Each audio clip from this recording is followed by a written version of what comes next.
Hi guys. Just getting Jeandra on right now.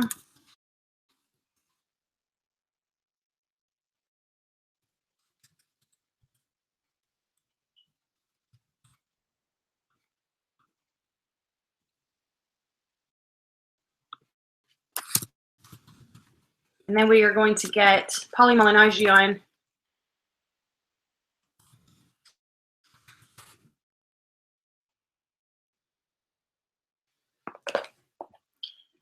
Let me, there we go. Paulie Malignaggi on. Hey Jeandra. Hey guys, hi Phelps. Good morning, darling. Good morning, good morning. Hello, Could you do me? Hey Jeandra. Guys, hi Phelps. There we go. Can you hear me? I think you have the volume on. Okay, cool. I think, there we go. All good to go. Could you do me a favor? Could you actually send me that link again that allows me to open up the chat? Sure. Thanks, because I don't know why I can never seem to figure that thing out. Yep, I got you covered. There you go. Perfect. There it is. Good morning, everyone watching. How is everyone this fine Sunday morning? You guys ready to talk some boxing with Paulie Malignaggi? I don't know if he'll be wearing the elephant trunks, but we can ask him. Yeah, Paulie's on standby. We're just waiting for people to tune in. Awesome. I like to give it a few minutes, and then we can get him on. Sounds good to me.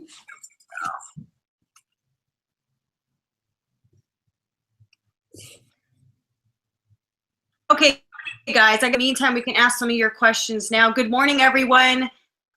Good morning on the ropes, toe to toe, mano y mano.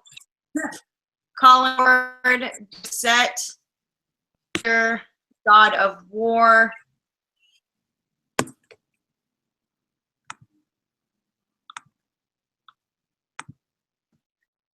I don't know if it sounds fine to me. I guess maybe you guys just caught it on when we had a little bit of an issue at the moment, but it should be fine now, the sound. Yeah, we should be good to go now. Sounds good on my end. Let us know in the chat group. Does it sound good? Tell us. Because when you're live, depending on where the person is, what kind of connection they have, it could determine what type of sound you hear. So you gotta always understand that where you're gonna have the best equipment. We're all working from our phones or laptops. Right. Igloo 2, yeah, I am not Shia's sister. However, my cousin Sabrina LeBeauf was on the Cosby Show. I get asked that a lot. Shia LaBeouf, same name, different spelling, but my cousin was on the Cosby Show. Girl, I didn't even know that. Yeah. But I do like to act like Shia is my cousin when I go to movies. I do the same thing when people are like, "Is Michael Phelps your cousin?" And I'm like, well, technically, technically he's a distant cousin. So I'm not lying when I say, yeah, I like grades and shit. I mean, hey, diaspora and all, Shia LaBeouf might be my cousin. You never know. You never know. People change name spellings all the time. It's true. Do you want to know a fun fact about me, Jeandra? What's cracking? Biological last name. Biological is Masters. Really? Yeah. You might be related to Masters. My grandfather was adopted by his cousin. So we're technically related to Phelps. We're cousins to the Phelps. See biologically. That's crazy. I didn't know that either. Look at that. Just chock full of good information this morning. Yeah, I am a master's, my friends. So biologically, at least. I mean, I still rep the Phelps, love my last name, but that's something a lot of people don't know. So, which originates from Maine, New England. Oh, okay. Well, that's cool. My Caucasian side. That's someplace I have never been. Me neither. Okay, Eric Bellinger, I have your question here. I am broadcasting from my home. I'm not in New York this time. I am back in Los Angeles, California. Glad to be back in warm Los Angeles. New York is a great town. I just know that I'm not with the New York winter. I'm good for the summer months and the spring months, but New York winter is not for me. But Eric, I got you down. I don't think it's for anybody. No. I was there and it felt like the cold air. It was like punching face. It was just, it was really cold. I went to college in Seattle, and it's cold in Seattle, but it's just kind of wind chill. There's not really all that snow like that. It's just the slushy, wet feet. And I didn't even get to wear the shoes I wanted to wear on fight night because it was just too cold. Yeah, exactly. You guys are asking where Paulie Malignaggi is. He's going to be on in exactly 3 minutes.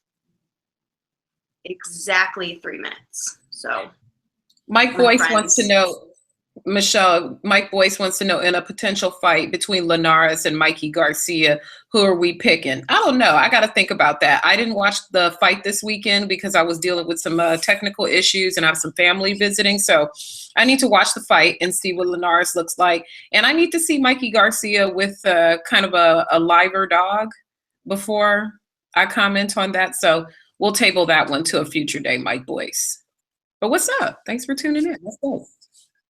I actually did not get the chance to watch it either. I was in a meeting. So, and then immediately after that, I went to an amateur show. So I'll have to catch up on that today. Hear about it. I saw the live tweeting from Twitter and stuff, but I personally have not seen it all. I don't think Michelle copied.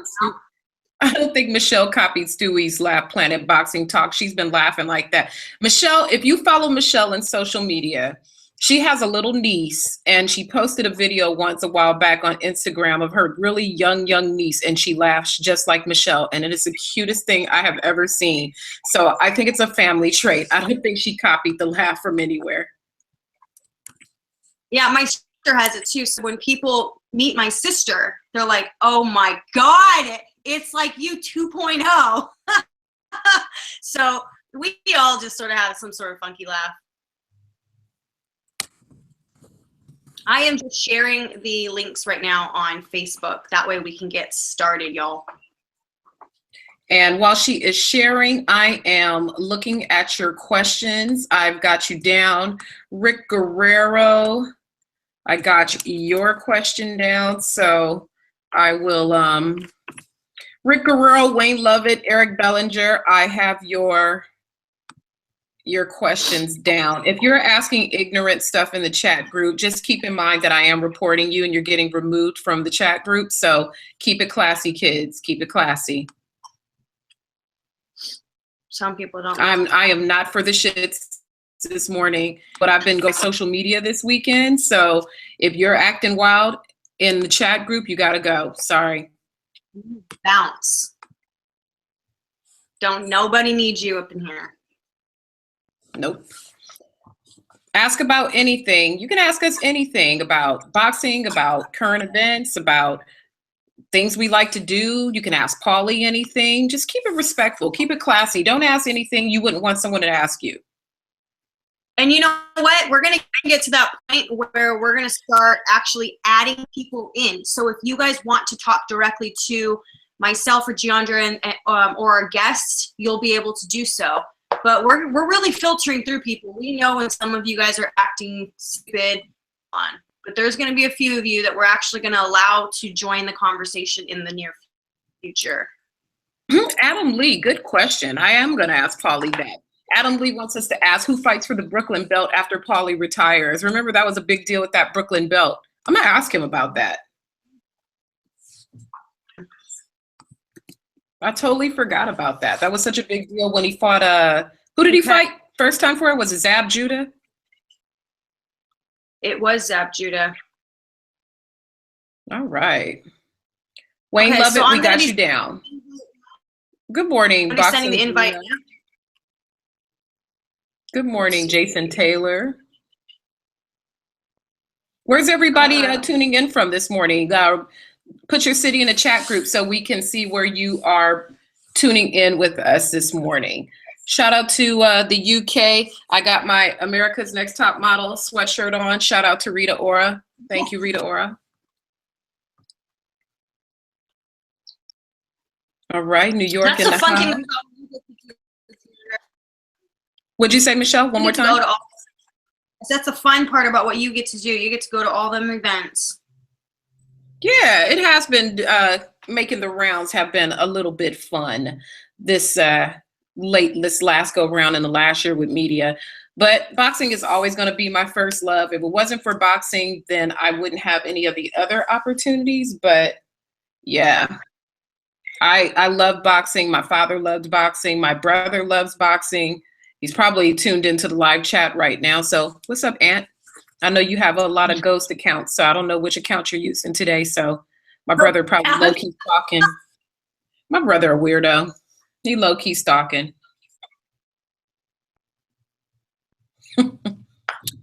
So. All right, let's get Paulie on. Paulie's gonna be joining us any second now.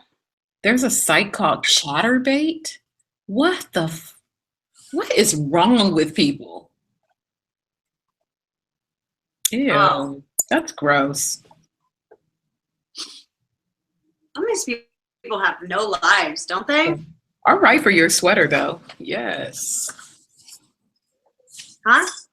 I said, all right for your sweater. Yes. It's cute. I am so tired. Can we just talk about how freaking tired? I know you're tired. This is like, we do this for you guys. That's right. Get up on our Sunday mornings. I haven't had nearly enough coffee. You did a whole lot yesterday. You ran a 5K. You went to a show. Not to mention, and that's just the 2 things we saw. That's not all the other 10,000 things that you do during the course of a workday. So kudos to you. I went and ate Korean barbecue with my nephew and family yesterday, so I don't want to do nothing. Hey, I love Korean barbecue. I love Korean barbecue.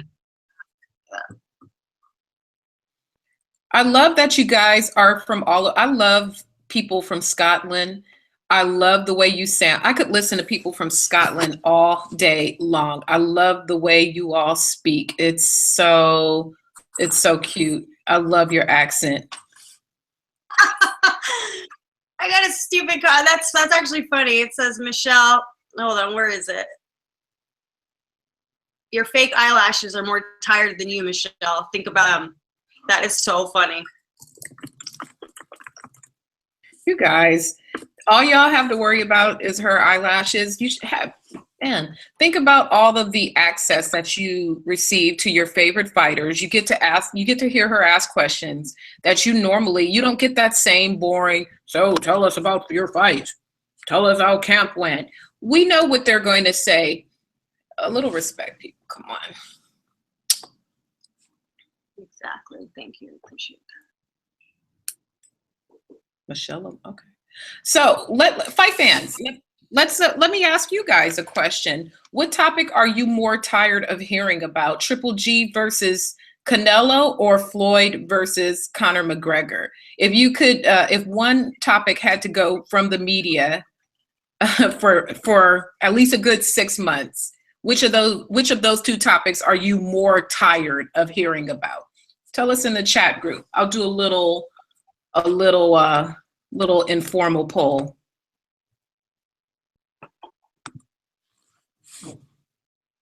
I'm curious because it seems like we have stories every other day about that. Ooh, Brook Khan, you tired of that? That's a good one too. I didn't even think about Brook versus Khan. Yeah, I think they're even over it. Yeah. They're tired of it. Like in interviews, like Brook's like, I just don't even want to talk to this anymore. I don't blame him. I saw a picture for those of you, I don't know if you guys watched it this week.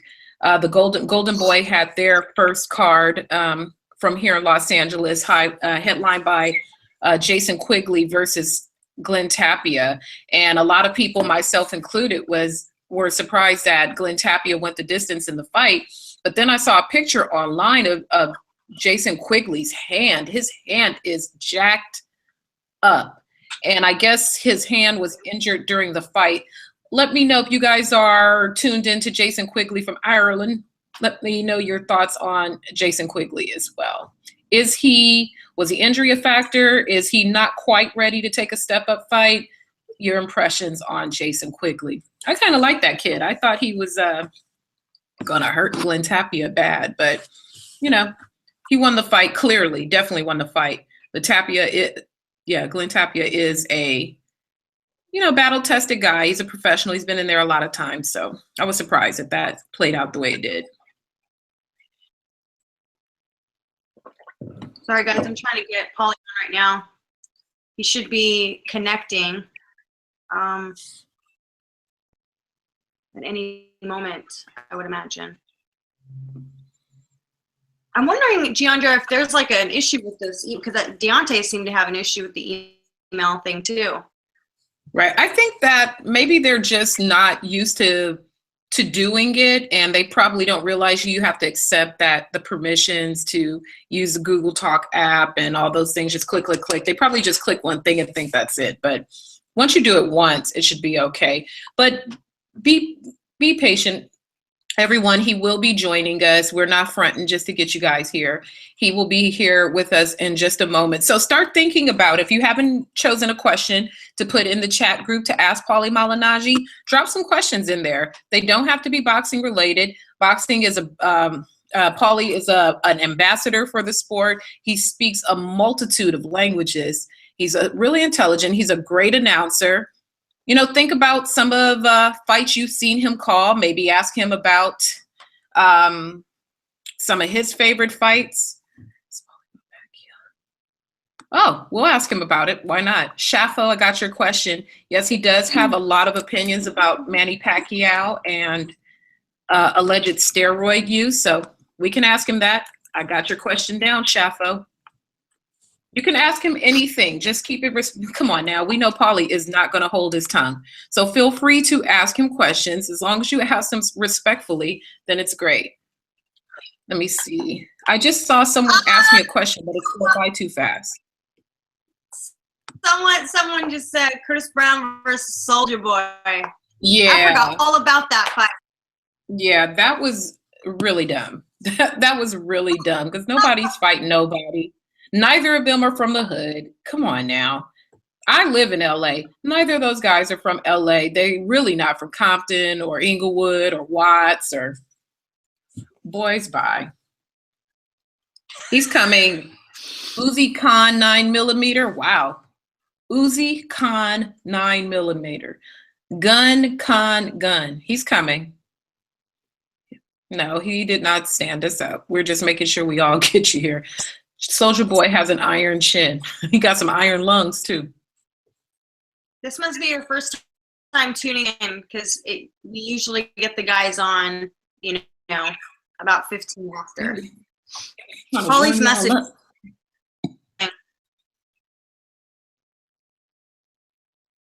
Does he think Spence will beat Brook? Good question. Mark Cambridge, I got you locked in. Spence versus Brook. That's a great question, actually. So I got you locked in. Thanks, Mark Cambridge. I got your question.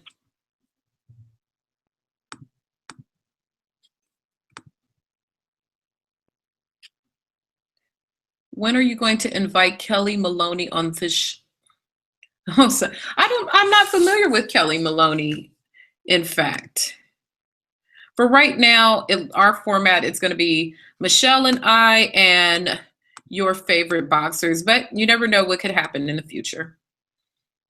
Michelle is getting all locked in with Paulie. He could be having a little bit of technical issues. If you watched our show with Deontay Wilder, we had to give him a little assistance with getting connected. So let's see. When Floyd versus Conor, would you consider calling the fight? Ooh. Paulie would be pretty cool. Thanks, Matt Hollandes. I got your question.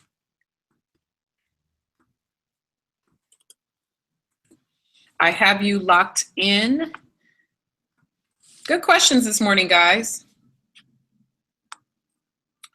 Let's see here. Can you ask Paulie about the Thurman fight versus Garcia as he was in England? And oh, okay, cool. D Corks 85. We sure can. I got you down.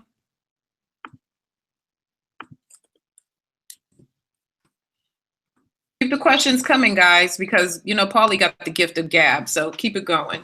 Ask Paulie if he thinks the GGG fight will be a positive or negative experience for Kel. Well, Kel got laid out, but I will ask him, Sufami Dan. So thank you for your question.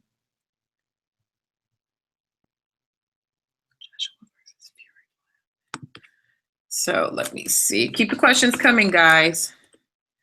I am taking them all down. Mac SS, you haven't missed anything. We're just getting warmed up, breaking the ice. We're waiting for Paulie to join us. So thank you for tuning in. You haven't missed anything. We have determined that Michelle Phelps' original name is Masters, and I'm not related to Shia LaBeouf. So that's what we have done so far.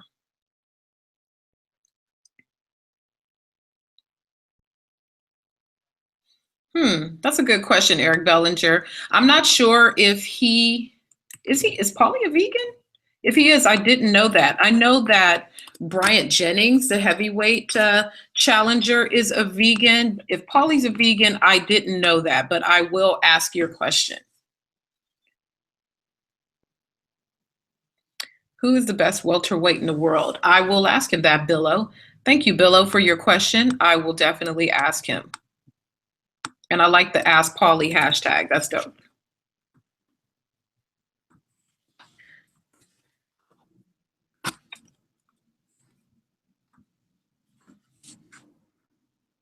C-Mac, ask Paulie if he'd be interested in being a trainer in the future. Good question. I will ask him. I got you down. Folks, I will take down as many questions as I can. I don't know how much time we will have to get through all of your questions, but I definitely will ask. In the meantime, while Michelle is getting Paulie on the line, please make sure that you also subscribe to Bad Culture TV.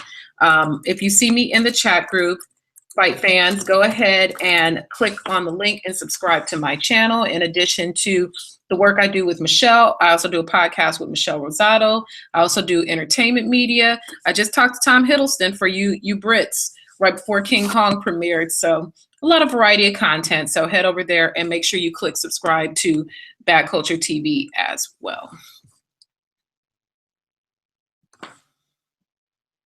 Jeandra, could you ask Paulie why he came back out of retirement after the Garcia fight? What was his motive? Planet Boxing Talk, I will try to ask him that. I think he's spoken on it a few times. I know he did some fights over in Italy. And so I will do my best to ask him. Yes, Marcos. The Morning Punch-In show will be on tomorrow with Michelle Rosado and I. You know, all boxing girls are named Michelle except me. And tomorrow we have a really cool guest calling on the hotline bling. So make sure you tune in to Morning Punch-In show tomorrow. Thanks, Wayne Lovett. Appreciate it. Eric. Oh, Eric, you're the vegan. I respect your lifestyle. I wish I had the ability to go vegan. Jeandra. Yes, ma'am. We're having an issue with the emails for some reason. So is there a way to get other than sending the invite in an email? Let me look. See it from Let's see. I don't know why it's, remember same thing happened with Deontay. Maybe, okay, if you go to the top where the little toolbox is and the invite people, maybe you can, is there an option that gives you a link where you can text him a link? Because my toolbox is not going to look like your toolbox. It does have a link, but I thought that the link was just a link to, here, let me try this. Let's try one thing, Paulie. I'm going to text it to you. All right, Jeandra, I'll just go back on mute. I'm going to try to figure this out so we can get them on. Okay, cool. Let's see, more questions that I can answer while Michelle works out our little technical difficulties with Paulie. Please bear with us. You know, you guys are very technologically advanced, and Michelle and I do pretty good. I know some of you are very, very tech-minded, but got to help people out. These guys are boxers. They're not on a computer all day like we are.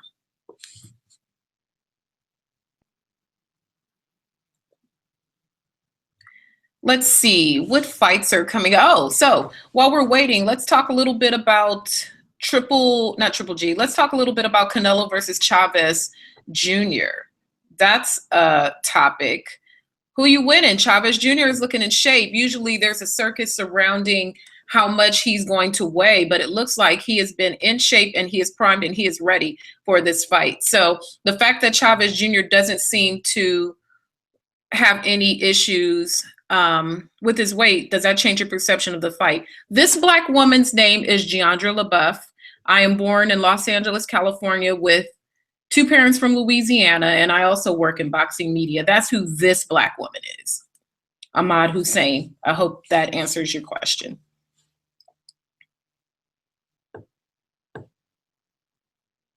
Myself or Michelle Fab Sabian? Are you asking me or are you asking Michelle? Post your comment again and we can respond. Which fight are you most excited for this year? Planet Boxing Talk. I am excited to see Joshua versus Klitschko. Oh, I see Mr. Brooklyn. What's up? What's going on? Brooklyn. It happened. Look, there's Brooklyn behind me. There's Brooklyn behind me. Oh my God. It looks cold. Yeah, it's not a warm day here. It's not as cold as it's been though. All right, you guys. We are in the house with the magic man, Paulie Malignaggi. He's probably out there doing road work. Are you running? No. I'm gonna take you right on the stoop in front of the house. All right. That's how we hang out in Brooklyn. Well, that's how I hang out in Brooklyn. We hang out on the stoops. That's right. What's going on? Thanks for joining us. Sorry for the issue. I thought that link was like share this link and everybody can watch. That's all right. I got my Stone Age phone, so it does. It usually does give me problems with this kind of technological stuff. Hey, we got you now. It surprises me about you. It surprises me that you're not very like up to par with the yeah. I'm like technology. I know. Well, I like PlayStation and stuff like that, but I mean, I don't know. I'm weird. Like I use DVD still instead of Netflix. I use BlackBerry instead of iPhones. Like I'm weird in that way. I don't know, but I like what I know. And I don't like to learn new stuff. I'm not mad at you. If I could still have a BlackBerry, I would. I loved my BlackBerry. Well, I like BlackBerry. I don't care for the BBM. I don't even use the BBM. I just like buttons. And BlackBerry's the last phone left with any buttons on it. Exactly. So, Michelle, where shall we begin? Shall we start with a few easy ones from the fight fans, or would you like to kick it off? Yeah, whatever people want to ask. I mean, I'm here for that. Yeah, we got a lot of questions coming actually. So I don't know if you could start it off, Jeandra. I know you've been while I was trying to get Paulie on. I know that you had wrote down a lot of questions already from the fans, so. All right. Well, let's start with a easy one. Eric Bellinger would like to know, Paulie, what was your favorite venue as a fighter, and what has been your favorite venue since you've been a commentator? I mean, it's hard to just pick one because I have a lot of venues that I really liked, and everyone had its own experience. But if I had to just pick one, it would probably be Etihad in Manchester City, the Manchester City Stadium, because it was just a big packed venue. It was loud, it was vociferous. It was when I fought on the Hatton Lascano card. When I fought Lovemore in the. Sorry for the honking. That's the Brooklyn streets. Brooklyn. You hear the honking. Yeah, that's the Brooklyn streets. You hear people honking, but. It's not frowned upon as it is in LA or to honk over here. But yeah, so I feel like the Etihad is probably my favorite that I fought in front of. The crowd, the stadium, the atmosphere. It was really cool. Awesome. Let's see. I will take one from Mark Cambridge. He wants to know, right now, do you think that Errol Spence will beat Kell Brook? What are your thoughts on that fight? I can't really pick a winner at the moment. If I had to favor someone slightly, I'd probably favor Kel slightly, but it's not the kind of thing where I can say with any kind of of assurance to myself, because I think about the fight and I see a lot of ways Spence can win it. I think about the fight and I see several ways Kel can win it, and just the way it could play out and everything. I keep hearing word out of the Errol Spence camp that he's looking great in the gym and he's looking great in camp, and he's been hungry for this moment and whatnot. So, it's just a fight that I really, really like, because a lot of times when guys are this good, they kind of let it marinate. And by the time they let it marinate enough, yeah, it will generate more money and they will become better stars, but that mean streak is out of the question. I felt like Mayweather Pacquiao, they were shaking hands the whole time. They were kind of hugging it out. They were just happy. They were, Right. And then when the fight came, yeah, it was a dud. But even if the fight is good, at the end of the day, you like genuine bad blood, because, if it's in WWE where it's just staged fighting, and look how that sells. Imagine if you have genuine bad blood between two prime fighters. So I love this fight for a lot of reasons. I'm not going to go out on a whim and pick a direct winner yet. All right. Well, sit on that same kind of train of thought. Let's look at the fight that just took place, the big fight between Keith Thurman and Danny Garcia. A lot of the fight fans have been asking about your impressions on that fight, because some of them are from overseas or they're other places and they didn't get to see any of your commentary. What were your thoughts on how that fight played out?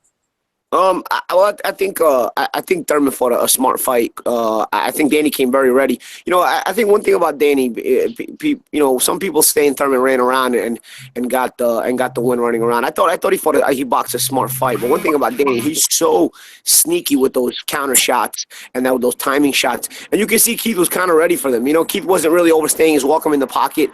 Sometimes he was only half committing, sometimes he was fully committing. He landed a couple of good shots, but I thought he wanted to box real smart, and I think that's what he ended up doing, But I think Danny's intention was to, do what he always does, and that's set those traps so that you kind of stay in the pocket a split second too long, and he rips those shots at you. I think Keith was ready for that, but at the same time, I think a lot of the movement may have turned some people off. At the end of the day, this is boxing.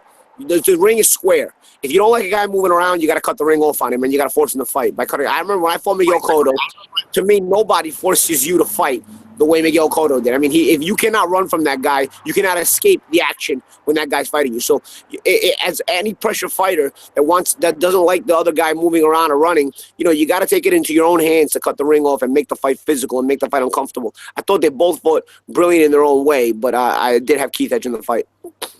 Nice. One more question. I have a question. Oh, go ahead, Michelle, because I got plenty. This question is from Daniel Molnar. What do you think about Luis Ortiz? And then the second question, the follow-up question to that is, what do you think of Luis Ortiz against Anthony Joshua? I think Ortiz is a fun fighter to watch. I think he's one of the more exciting heavyweights today. Anybody that gets knockouts and it's that size, obviously, is must watch TV. I think Joshua's coming into his own. I think he's a bona fide superstar, or developing into a bona fide superstar. I think Ortiz is really dangerous to Joshua, actually. But at the same time, I think Joshua is really dangerous to any of those fighters as well, like Ortiz.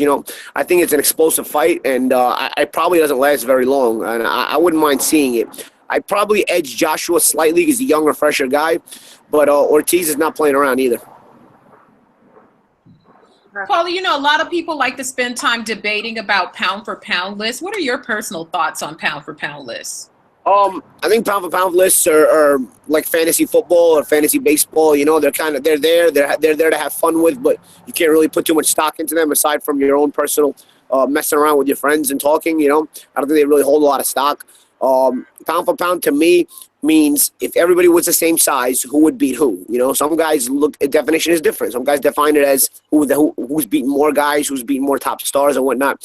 For me, pound for pound is if everybody weighed exactly the same weight and they all could fight each other, who would beat who? And that's how I define it, and that's how I kind of rate my pound for pound list personally.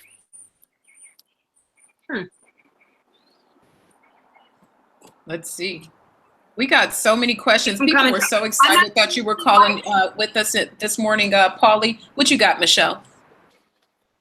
No, I'm actually live tweeting right now. So if you want to keep the questions coming and I'll jump in, I'm just tweeting out quotes. Oh, no problem. One of our watchers, Bellew, wants to know, who do you think is the current best welterweight in the world? Bellew. Is that his name? Bellew? Yeah, Bellew. That's Borat's brother. Have you seen Borat? Oh, yeah, that's right. That's Borat's brother. What's the question? What's the question again? He wants to know who you think is the current best welterweight in the world. Current best welterweight in the world. For me, it's flip-flop still. It's Brook and Thurman with Spence right there, right in the conversation. It's real tough. Porter's slightly behind those. If you put a gun to my head and tell me to pick one, I'd probably pick Brook. All right. Let's see. What else have we got? Because people are pretty, Paulie, you bring the people out. So people had tons of questions for you. This was one that I enjoyed. Adam Lee wants to know, now that you've retired from the sport, what happens with the Brooklyn belt and where does it go?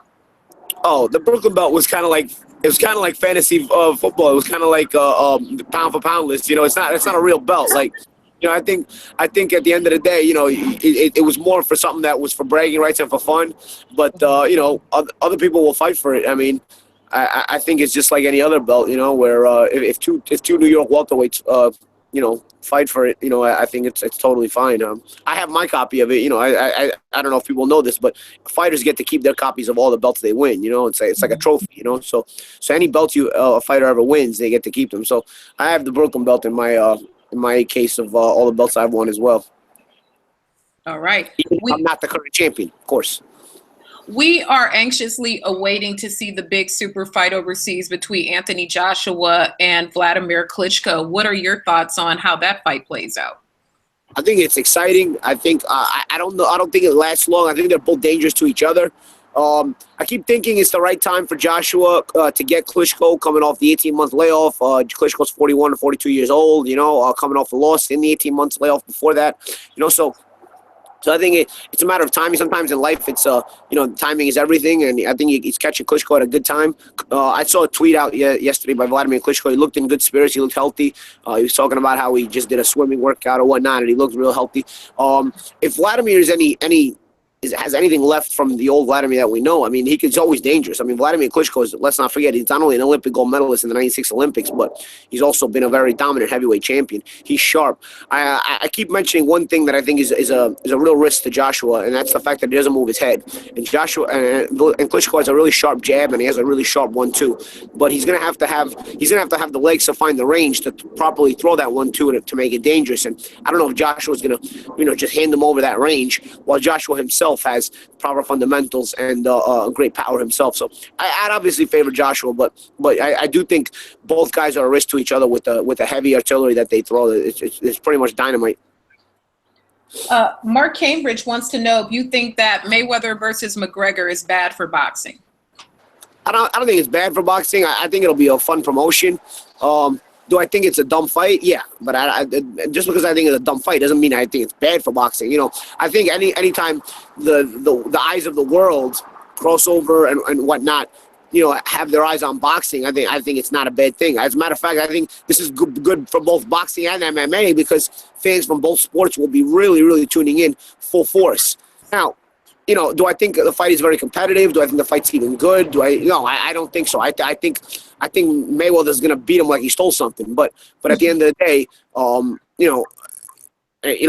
hype, the build up, the lead in, it'll generate a lot of attention that boxing or MMA probably wouldn't normally have. Okay. One of our commentators actually asked us about the fight.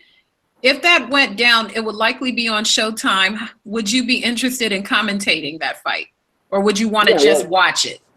Well, whether I'm interested or not, I'd be working it because I'm under contract with Showtime. But yeah, of course, it's always cool to be a part of such events.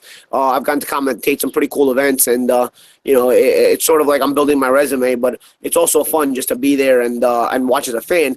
But at the same time, I also enjoy talking about these fights and allowing people to kind of get a deeper perspective of what's going on in the ring. That's kind of what my passion for the commentating that I do. Another one of our. Go ahead, Michelle. Sorry. We got it's Faisal. I'm hoping I'm saying that right on Twitter, and he's asking you, will you get the Brook Spence fight?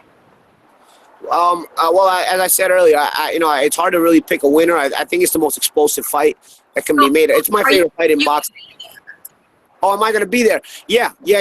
Well, I'm going to be there one way or another. I'm going to either work it for Showtime or for Sky. Right now, Showtime has me on the calendar to work the fight for them. Anytime Sky and Showtime do a fight together, I have to give Showtime my priority. So I'll be there, but working it for Showtime as of right now. If Showtime ends up getting the fight, if Showtime ends up not getting the fight, then I'll work it with Sky. I'm thinking I can probably get there earlier in the week and do some media stuff with Sky, because Showtime won't need me until about Thursday of that week. But either way, one way or the other, I'm working the fight for sure, and I look forward to it. God, we got some weirdos in our chat group. Charles, and he's not a weirdo, Charles Z28 wants to know, could Rigondeaux go down in weight to fight at a lower weight and be more effective, possibly at a lower weight? He says possibly steal some souls, but, would he be more of a killer if he was at a lower weight?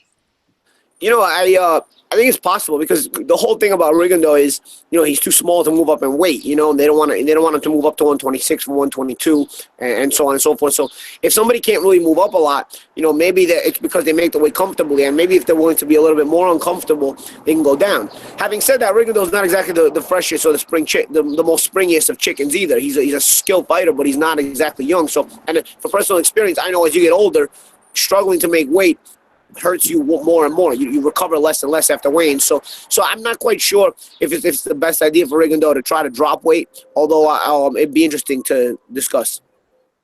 All right. Paulie, I have a question for you. From Mega Mr. Victor 1, who would you pick, Lomachenko or Mikey Garcia? I'd favor Mikey Garcia right now. He's naturally bigger. Weight classes matter at a certain point. I think Garcia is a naturally bigger guy. I think I was with Garcia yesterday in the Showtime studio. He's a bona fide lightweight / even junior welterweight, I think, even in the next year. Lomachenko is a terrific fighter. He might be the most skilled fighter in boxing right now, but I think weight classes matter, and I think Lomachenko tops out at 30-35 the most, I think, in my opinion, based on his physical, physically the way he looks.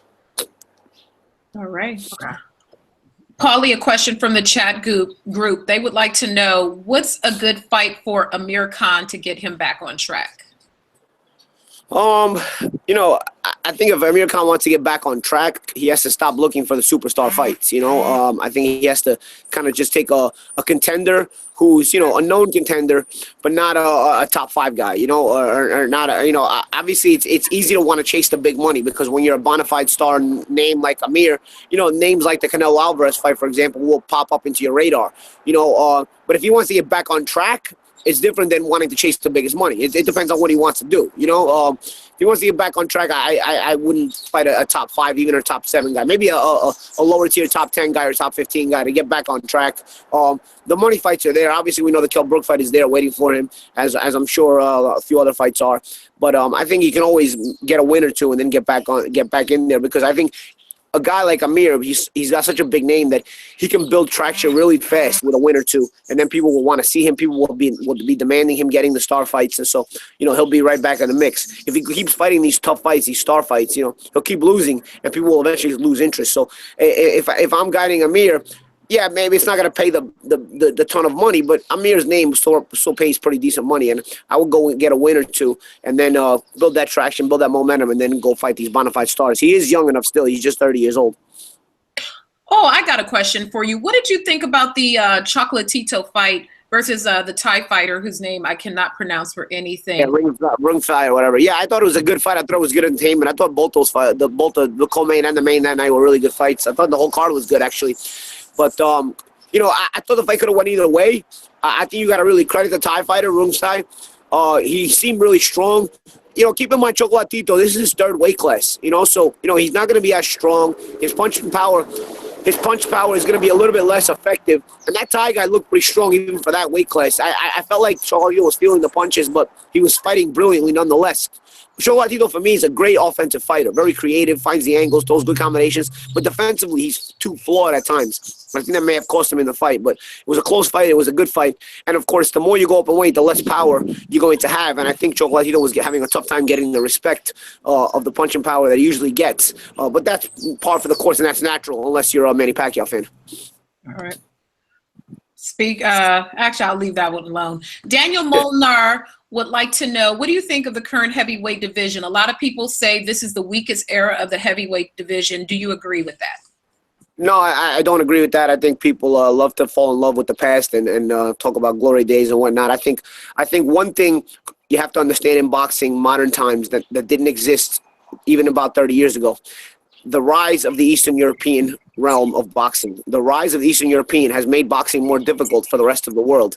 The Eastern Europeans are probably the most dominant species, if that's the right word to use, in boxing. And Eastern Europeans did not exist in professional boxing up until 30 years ago because of communism.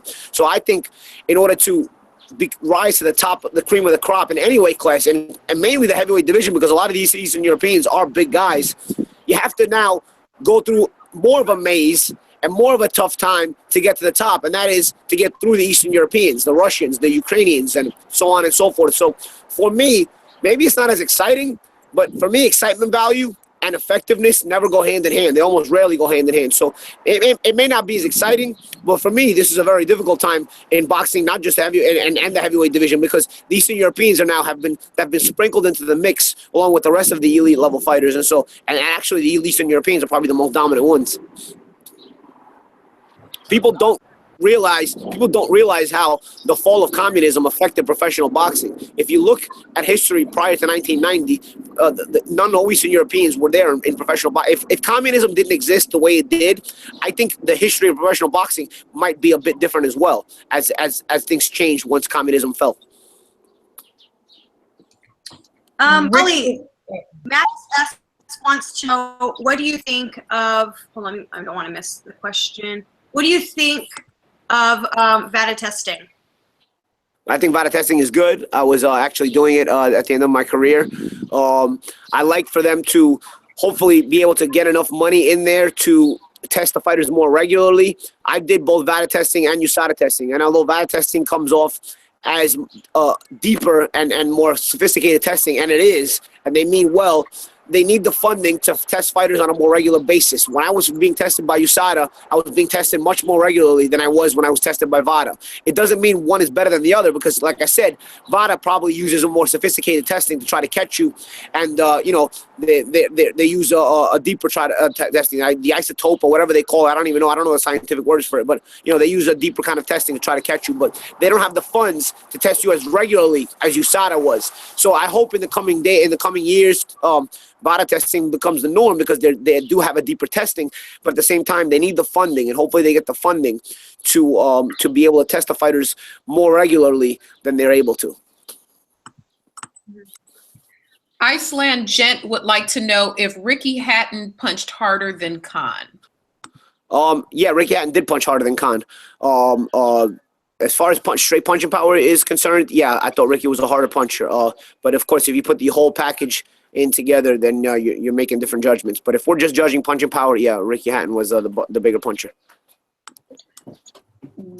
Rick Guerrero would like to know if you could go back into your career and pick one fighter that you didn't get to fight that you would have liked to knuckle up with, who would it be? I don't know. At this point in my life, I'm 36. I fought with a lot of guys. I probably look at it more from a business perspective than I used to, because I'm 36 years old, and when you're older, you start to do that. So if just on that perspective alone, I would have liked to get into Floyd Mayweather. There were times in my career where we were talking about the Mayweather fight. I think after I beat the Juan Diaz in 2009, there was talk about the Mayweather fight, and then if I would have beaten Sean Porter, I was also being mentioned to fight Mayweather. My team was in talks with the Mayweather team after the Diaz fight and also before I fought Porter. But, both times I got beat in my next fight. After the Juan Diaz fight, I ended up in the Amir Khan fight and lost that fight. And in the Porter fight, obviously, I lost the Porter fight. So the fight never materialized. And, I guess, obviously, I'll have to live with that. Paulie, now that you've announced your retirement, what do you want to do? Do you want to do more traveling? Pick up a new hobby? I'm gonna have to probably pick up a new hobby at a certain point because you know, I don't want to think about fighting again. You know, right now I kind of feel happy. I'm at peace with it. I started to think about making weight and whatnot, and I started to think like, wow, you know, thank God I never have to go through that again. That was becoming agonizing at the end of my career. Your body just makes weight much less easier as you get older. You put on extra natural weight, and so you're still trying to make the same weight you've always made, but now you're coming down from a higher weight than you used to. You know, so I think, you know, it was just getting agonizing, and so I don't want to think about fighting again.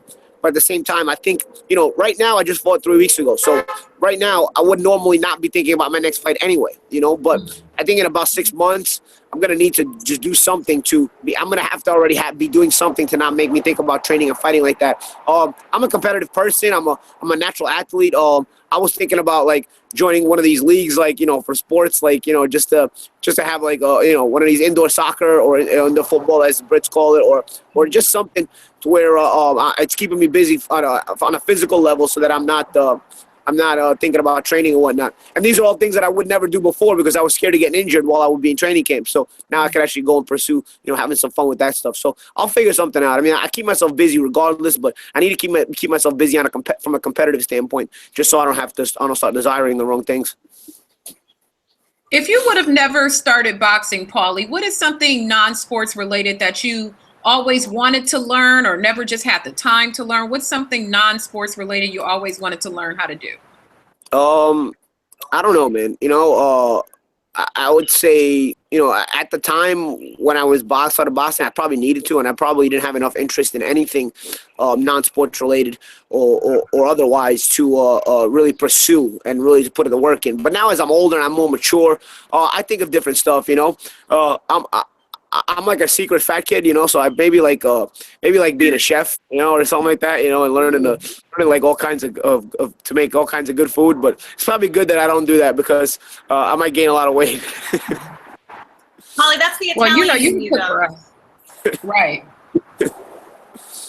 Well, you know, you can cook for us. Okay, Holly, I don't know how to cook anything at all. That's the thing. But I would have to learn to do that. But it's an interest to have. It's a good interest to have. We have a question from Romas LeBeauf. He said, "What do you think of Richard Schaefer's new boxing super series tournament?" I think you know, when I read about that, it was one of the things that I started kicking myself. I said, man, I wish I was like 10 years younger. You know, I started thinking of all the possibilities, and I started thinking, you know, you start thinking bona fide tournaments like that, like the Super Six, that it created stars if it would have just kept the momentum. I think right after the Super Six, Andre Ward was hot. It's just, then he didn't get to keep the momentum, you know? All those fighters fighting each other at big packed arenas. You're getting more media attention. You know, and as a fighter in your prime, you want to be a media whore. You know what I'm saying? You need to have that. You know, so I think you would get all the media coverage you need to promote your brand, to promote yourself as a fighter. You're getting the right opposition because the tournament will provide the right opposition. I think that thing is brilliant. My only regret is I'm too old to be a part of it, so maybe I'll get to commentate it.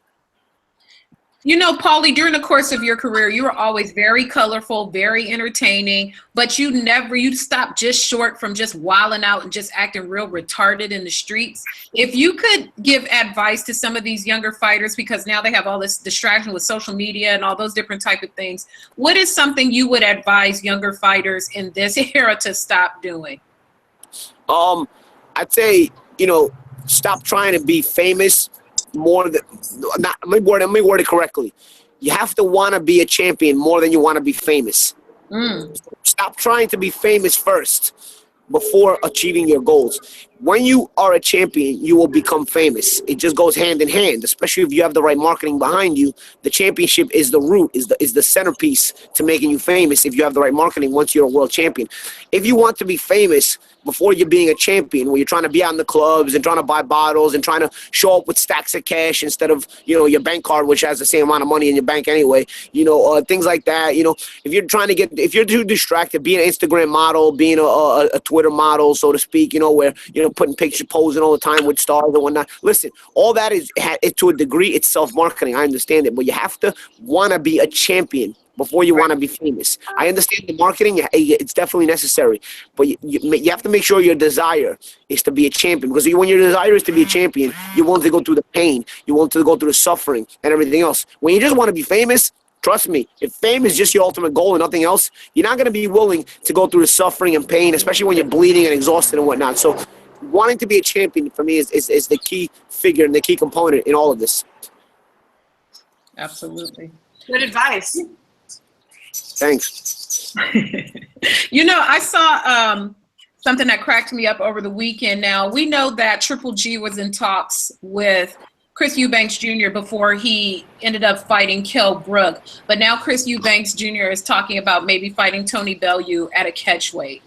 Where should Chris be fighting? It seems like a crazy fight, but I'd watch it. I think Eubank as his own psychotic self is an interesting character. I think his father's a psycho and is an interesting character.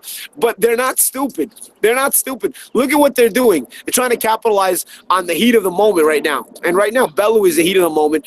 The Eubanks themselves, they know that they have the reputation to come out with this wild stuff anyway. So it's par for the course for their reputation, for their image. But Bellew is not that much bigger than Eubank.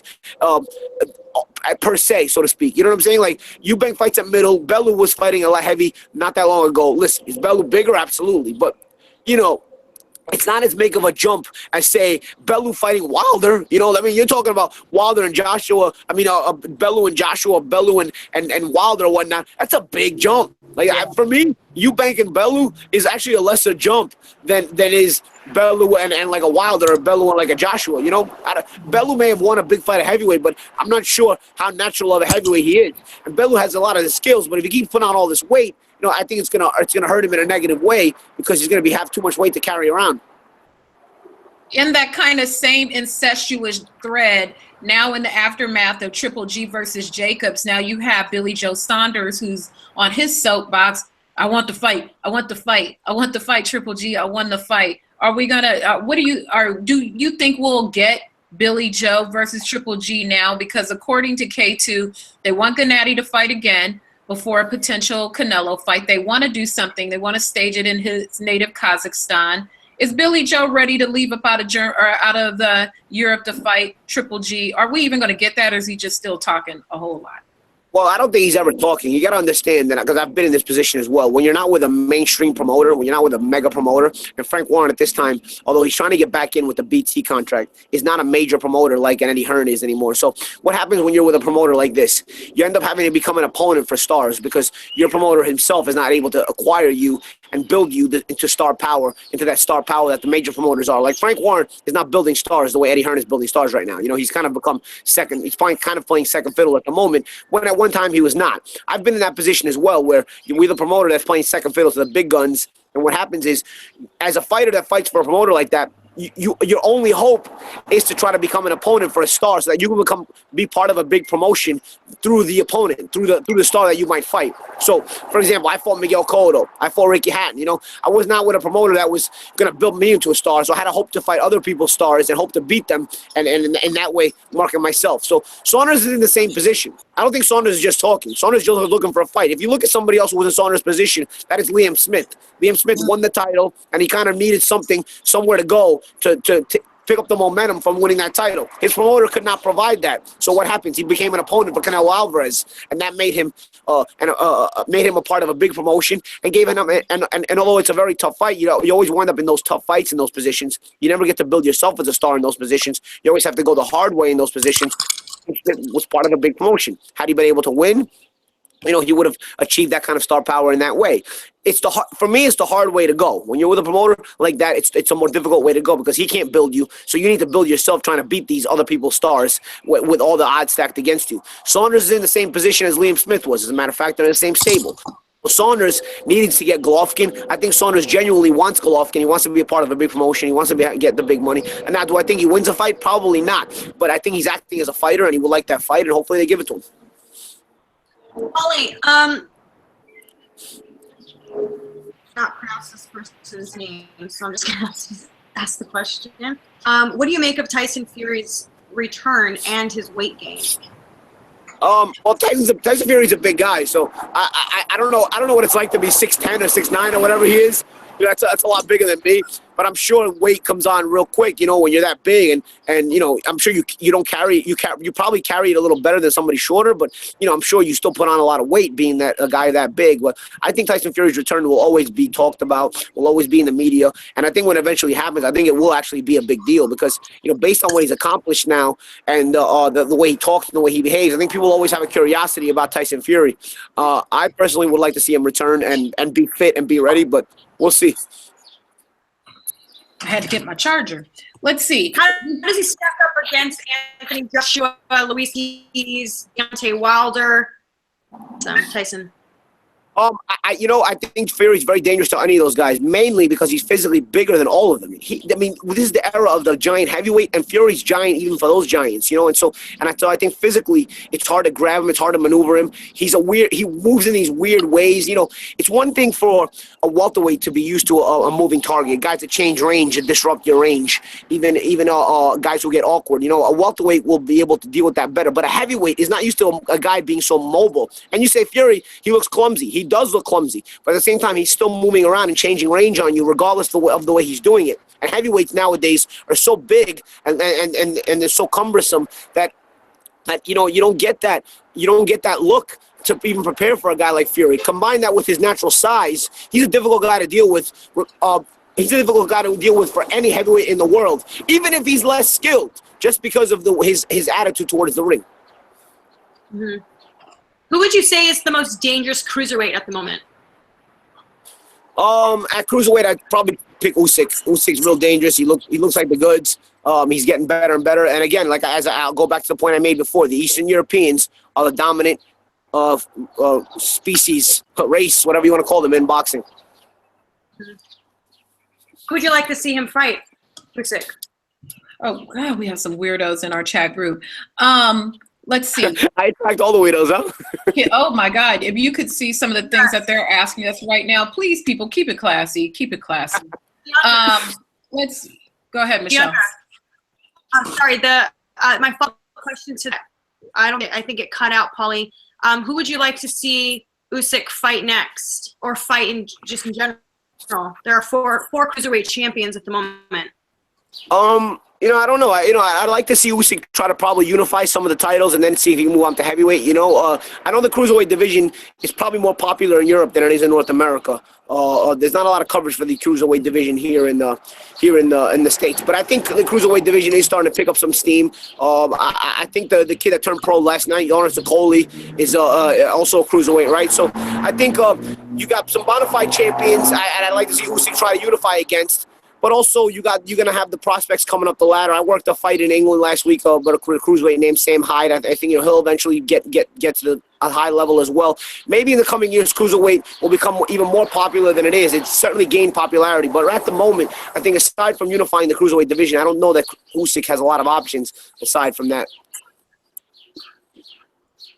Usyk is a big guy. I'd like to see Usyk. I didn't really care for his performance in his last fight, but I liked the one before that. So I'm definitely excited to see. But he's a big. And you know what? And you know what? Now that I'm thinking about it, was on the question. Tony Bellew is not a natural heavyweight. If Tony Bellew goes back to cruiserweight, he's got a cruiserweight title. You know, now he's coming off of a major win over David Haye. You know, that's I think that's an interesting fight with a big selling point. But I don't know if Bellew, having all the options he has, would really fight a guy like Usyk, who's only got 11, 12 fights, but is very dangerous. I don't know if it's worth it for him, and naturally so. He wouldn't, because we just did an interview with Dave Caldwell, and Dave was talking about how he personally wants Tony Bellew to retire. He had to fight. Yeah, he said that if he had to fight anyone, he would want to see him fight, you know, the bigger names, basically set up retirement. Like, what's the point of fighting a guys who don't really have any appeal to them? Yeah, and I think that's par for the course. As a fighter gets older, he looks to, like, you know, set himself off for the next part of his life, you know. And I it's also the reason why I said what I said about 25 minutes ago, where I love fighters like Brook and Spence fighting at a point in their career where they're still hungry and have that fire inside them. Because as a fighter gets older, he may still be skilled, but some of the mean streak is gone because instead of having the edge, you're more so looking to edge yourself towards retirement, as opposed to having the edge towards having the mean streak, and it's natural. It's only par for the course, but at the same time, that's why you want to see guys fight in their prime at a little bit of a younger age. The problem is the media and the fans can't write them off when they fight and when there's one loser, Having said that, it's natural. I think it's only natural for Bellew to want to chase the big fights or look for retirement. He is 34 years old. Right. Mopar or No Car wants to know, who are your top 5 fighters of all time? I don't really get into this conversation much. Again, it's pretty opinion. I don't really have a set list. I mean, I don't give this a lot of thought, so I can't, I can't just go with my favorite 5 fighters of all time. Did he ask for the top 5 or my favorite 5? Why don't you give us your favorite 5? My favorite 5. My favorite fighter was Arturo Gatti. I liked, as a kid, I was a big Meldred Taylor fan as well. Obviously, I like Sugar Ray Leonard. Muhammad Ali. Mike Tyson was a big hero of mine because I was a Brooklyn kid in the late 80s.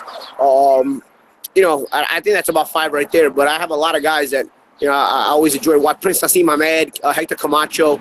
There's been a lot of people that have influenced me in some way, shape, or form in boxing. So, I'm appreciative towards having been able to watch all those guys. But if I had to pick my favorite, it was probably Arturo Gatti because obviously he was exciting, but also because his family, like mine, was an Italian family that had emigrated to North America and tried to make a better living, and he ended up in the ring. So just like my family was Italian and ended up in North America. Granted, he wound up in Montreal and I wound up in New York, but we had that similarity. So I always looked at myself and try to shape myself like him. Obviously different boxing style, but we were similar in that way, and you always kind of root for somebody you can relate to. Paulie, I have a question from these usernames are kind of confusing. Anowine? Anyways, he says, in your opinion, Paulie, how prominent is steroids and PEDs in boxing? And not asking you to snitch.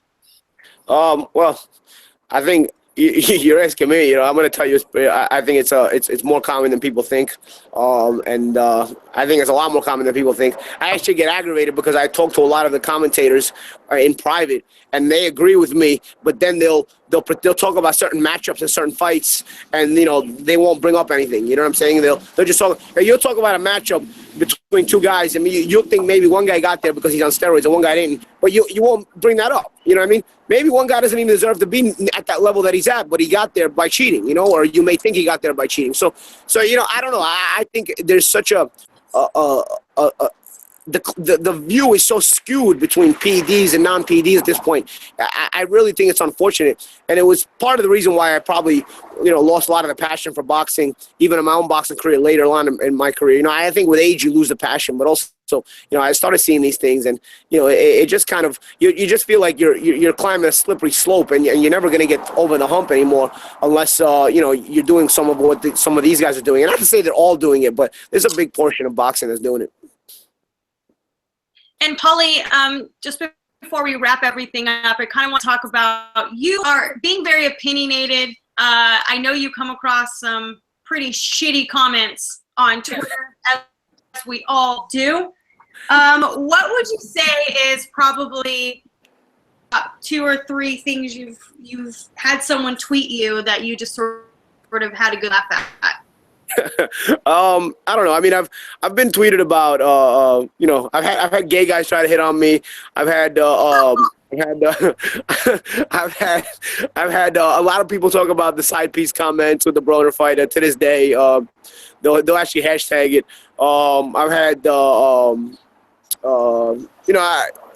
people start to get, as I'm sure people give you a lot of the sexual innuendos or whatnot, and it starts to get pretty raunchy at times, so I don't really pay attention to a lot of that. I more so, if I answer haters, I more so will answer at times about boxing and boxing related stuff more so than anything, because when you start getting into personal stuff, you start to climb up a slippery slope you can't get out of, because as a public figure, your life is more in the view of other people than theirs is, and sometimes as a public figure, as I've noticed, your life is in the view of the public, but their view of it is skewed, and they may think they know what your life is, but they don't. And so a lot of opinions get generally drawn out or whatnot. I can't imagine how even the bigger celebrities deal with it. But so I try to just not pay attention to that part of it. I try to pay attention to the boxing related stuff, and even if the boxing related stuff is sometimes negative, it's fine, because if you're a boxing fan, you're entitled to a boxing opinion. Paulie, I'm gonna miss Mouthpiece Paulie, because Mouthpiece Paulie is hilarious boxer. Paulie, the funniest thing, you've said a lot of funny things as I've watched you in your career, but the funniest thing you ever said that just made me spit out a drink was during the Broner fight. You told him, even your mother knew you was a bitch. That's why she named you Adrian. I about died. That's still, to me, the funniest thing I have ever heard. And that in the elephant draws. That was pretty funny too. But well, I tell you that people think, you look back on your career sometimes, and I would have loved to have done the Broner rematch 6 months later. I think they really dropped the ball on that one. We had such high ratings for that fight, and the immediate rematch was really the direction in which to go. If you really look at the direction our careers went after me and Adrian fought, it wasn't where we should have went. You know what I'm saying? I think we both went into a tailspin. And although Adrian won a title afterwards, we both haven't really had the same view of our boxing careers as we had before that. If we would have kept fighting each other, it would have kept our names more prominent and in the spotlight. So I do think whoever made that call to keep us away from each other instead of making us have the immediate rematch, I think they dropped the ball on it big time. And I think the results after that fight kind of proved that, but it was one of the more fun promotions, whether it was raunchy, wild, whatever. I mean, it was somebody who was on my level as far as trash talking is concerned, so he kept me sharp, and I'm sure I kept him sharp. It did get out of hand at times, but it was enjoyable because usually I'm trash talking and nobody can keep up, and I'm sure Adrian gets the same thing. He usually trash talking and then nobody can keep up, but it was trying to one up each other, trying to be sharp. You can't really rehearse it because you don't know what your opponent is going to say, so you got to be sharp and on the money with your responses. So I actually enjoyed that part of it, and obviously the fight was close. There's probably one thing I would have liked to have done, being able to do in my career, is probably have that immediate rematch, because as time went by, it dulled out and it wasn't worth it. Paulie, thank you so much for jumping on with us. We really appreciate it. Hey, thanks for having me. It was a good time. Yeah, I know it's Sunday. I know people like to just be at home chilling. Now dealing with work. So we appreciate you, and I'm sure the fans are thankful that you came on and answered their questions. Hey, no problem. I'm going to go out and get some coffee. Give you guys the Brooklyn view here on a cloudy Sunday morning. Brooklyn. How cold is it right now? Because last time I was in Brooklyn a few weeks ago, it was like a slap to my face. Yeah, we went through some real cold phase, because I thought I was going to spend the summer in Miami. Spend the winter in Miami in training camp. And by the time I got over with the fight, I thought it was going to be warm, but the cold waited for me instead. But now it's not so bad now. It's probably like 55 degrees Fahrenheit, so it's not too bad as it's been, which for some people that's cold, but for us New Yorkers, that's that's a normal temperature. We're not too bad. All right. Thanks, Paulie. All right. Thanks, guys. Well, thank you so much, and we'll speak soon.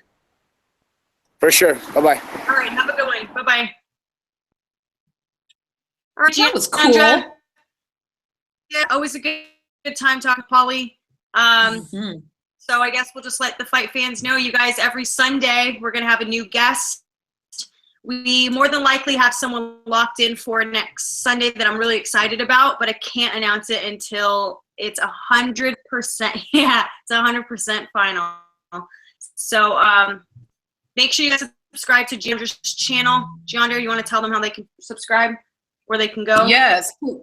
Please, if you've seen me chatting in the group, and I'll chat right now, go ahead and click Bat Culture TV and subscribe. I'm sorry if I did not pick all of your questions. It's scrolling by really fast, and I grab the ones that I can.